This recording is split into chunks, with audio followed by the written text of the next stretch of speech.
I'm Lisa York here in my Milwaukee ceramic studio, and I'm here to show you a video on making handles. So here's a jar I have, and this is the handle I'm going to be demoing. So this is an example of a finished piece. So let me grab a wad of clay, my bag here. So I'll start with just a small pinch of clay, kind of round it into a ball, kind of like my version of hand wedging, and then I'm going to roll it like a coil. So now it's just like a normal coil, and now I'm going to tap each end and create kind of a bow tie shape. So I'm thickening the ends, and now I'm going to pinch and thin out the center, and now I'm just kind of straightening out the shape of it. Just getting kind of a consistent bow tie shape, smoothing any wrinkles that may have started. So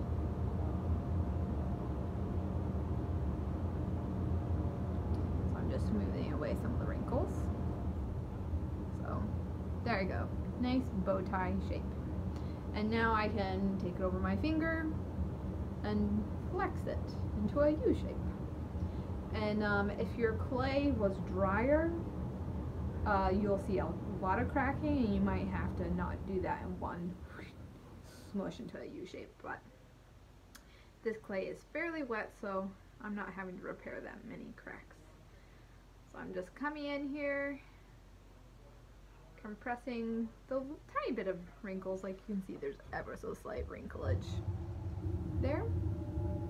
And this here is my lid for a jar. So I'm gonna test the shape of it. And let's see, maybe I want it to be a little bit shorter, so no problem. I'm gonna take my knife, make this a little bit shorter. Now, I'm about 50-50 whether I make a pinched handle or a pulled handle.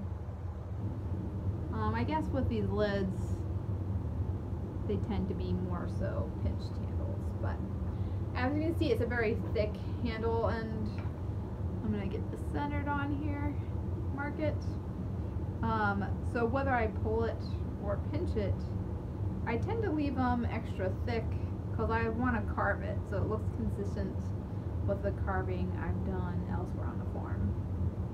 So all I'm doing here is dipping my knife in some water, so it's kind of building up some like wet clayness there. Kind of hard to see with that window back there, but scoring, essentially slipping with the water I'm adding onto the end of my knife. And I'll do that to this part as well. And I like to have the scoring go edge to edge. So that way, if any air is trapped, I'll be able to compress it out. I used to have several toothpicks duct taped together, but I still haven't unpacked my studio. I'm new to my Milwaukee studio, so, well, newish, but I really should be more unpacked. But a bunch of stuff is still in Illinois from the move, so who knows where that tool is, so I'm improvising with my knife. But usually I prefer my toothpick tool. So I'm going to set this on here. I'm going to kind of squish it into place. Squish it into place. Now normally I do this at my workbench, but I had my video set up here and my turntable's missing, so honestly it works out better. So I'm just making sure that this has a nice fused attachment onto the lid. And for some reason I don't get it perfectly symmetrical. That's all good. There's lots of material there for carving. So that looks like a nice, good attachment. So at this point, I would set this aside. Whoop. And voila, I magically have a handle that's already leather hard to finish this video. So I've been working on some garlic keepers. So that's what these lids are for. Okay, so I'm going to set the bottom of it aside. And then clear off this here so I don't scratch up the bottom of the lid very much. So now I usually start with the exterior. This is like a rasp tool, I don't bother putting a handle on it. And so I'll go from one side to the next. So I tend to rasp the exterior of the handle first.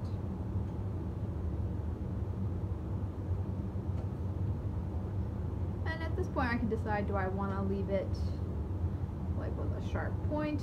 Usually I don't want it to be a sharp point. Usually I want a nice U shape. So there's one side shaved. Keep these scraps out of the way. And I'll shave the other side.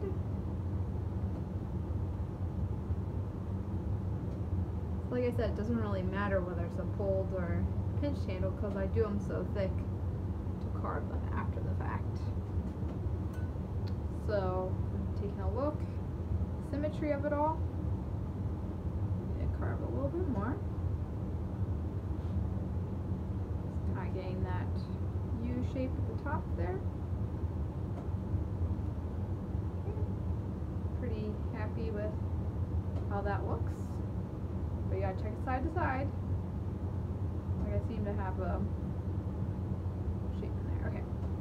So now that I have shaved the exterior, I tend to come with my knife and I will do a cut here. Try and do this opposite there. Do the same thing on this side. Cut. Cut. So I'm just kind of getting a consistent angle from that side because as I shaved a little, got a little thick and thin in places. So I've done that first. Cut. Now I'll come from the inside and do a similar cut.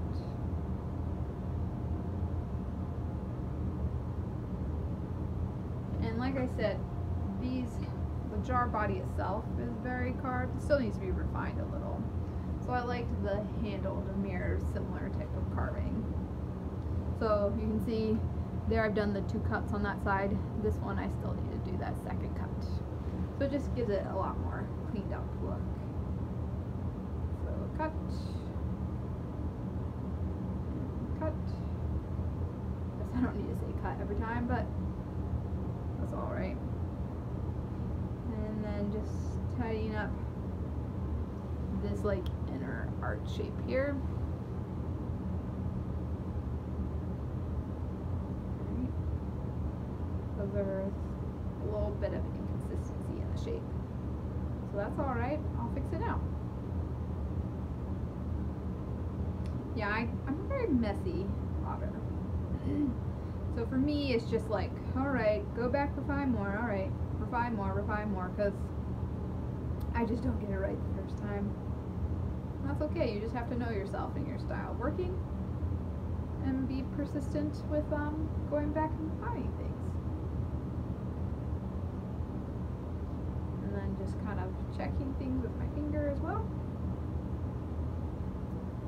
Still need a little bit more removed on this side.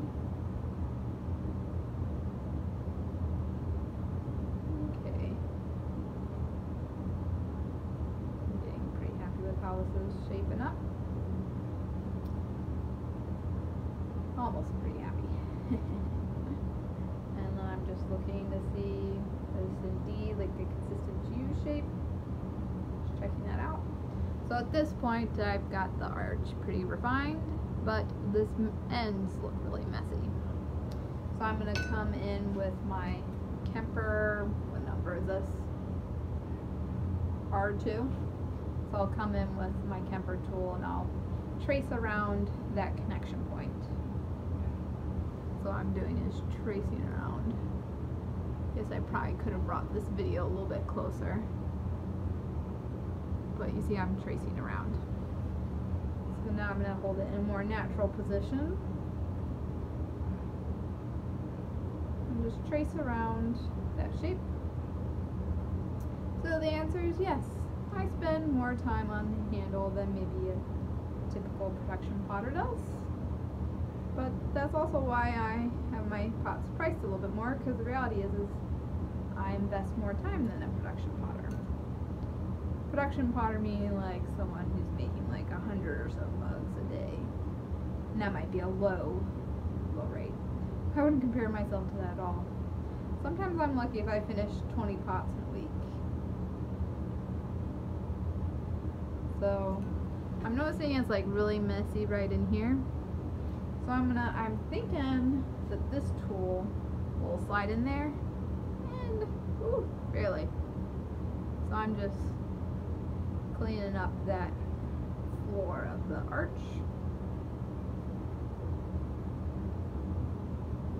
That's working out well. It just barely fit in there. Barely, barely, barely. If it didn't fit in there, I would have pulled out my needle tool or my wooden knife and compressed that shape a little bit better. So what I mean is I could come in here and just work compression if that tool hadn't fit in there. I could tidy up with, or my needle tool, like I said.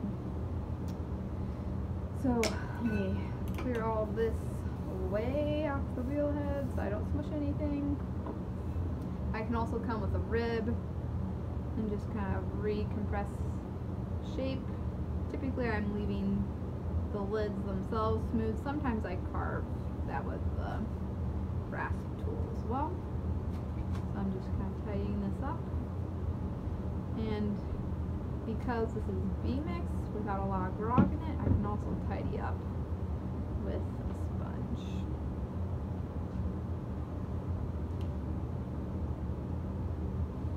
Oh, let me get my sponge wet here. Tidy, tidy, tidy.